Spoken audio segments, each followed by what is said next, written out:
આજે તારીખ છે 10/12/2024 અને આપણે આવી ગયા છીએ મવા યાર્ડની અંદર સફેદ લઈને। આવકની વાત કરીએ તો 12,000 આવ્યા છે। એક વાગશે એટલે હરાજી પૂરી હું તમને બતાવું, બજાર ભાવ, માલ અને કેટલું ગોડાઉન કચાકચ ભરેલું છે। આપણો માલ આપણે ગોતીએ છીએ, હવે ક્યાં ઉતારો ગાડીવાળાએ, જોઈએ હવે ક્યાં છે, ચડતો નથી મવા યાર્ડની અંદર।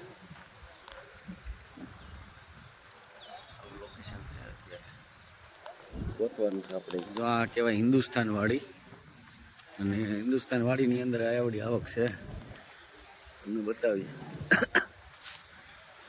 આવકની વાત કરીએ ને તો સફેદની આવક એવડી મોટી છે કે 12,000 થી 15,000 કટ્ટાની આવક છે, જોરદાર।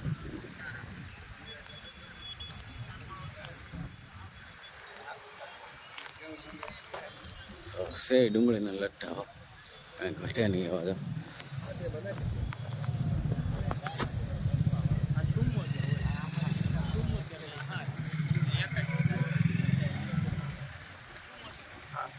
આવી આવક છે અને હમણાં વેચાઈ હોત જાય। હાલો હવે બીજા ભાગમાં બતાવશું પાછું ઓલું કે ભાઈ હરાજી ક્યાંથી ચાલુ થાય છે। આ તમને બતાવી આવક, બીજા વિડીયોની અંદર આપણે બતાવશું પાછું કે કેવા ભાવથી વેચાય છે, કેવો માલ છે, અને ખેડૂતને લઈને આવવું હોય મહુવા તો ઓલી બાજુ છે લાલ કાંદા। હવે લાલ કાંદાનો આપણે એકાદો વિડીયો બનાવશું અને બતાવશું બધાને કેવી આવક લાલની છે। બાકી સફેદનું તો તમને આખું ગ્રાઉન્ડ બતાવી દીધું છે। આખા ગ્રાઉન્ડની અંદર કેવોક માલ છે, કેવી ક્વોલિટી છે, નાના મોટું બધું છે।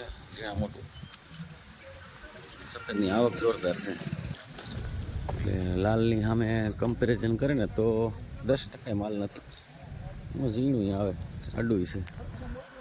આ કુયાળ છે, આ છે સફેદનું,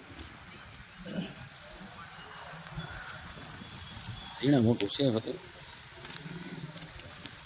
ઝીણું છે અને સફેદ છે માધવ।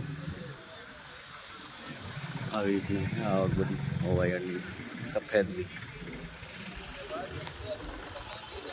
હવે તમને લાલના ગ્રાઉન્ડમાં લઈ જઈશ, હરાજી બતાવીશ। ચાલો, હર હર મહાદેવ અને સીતારામ।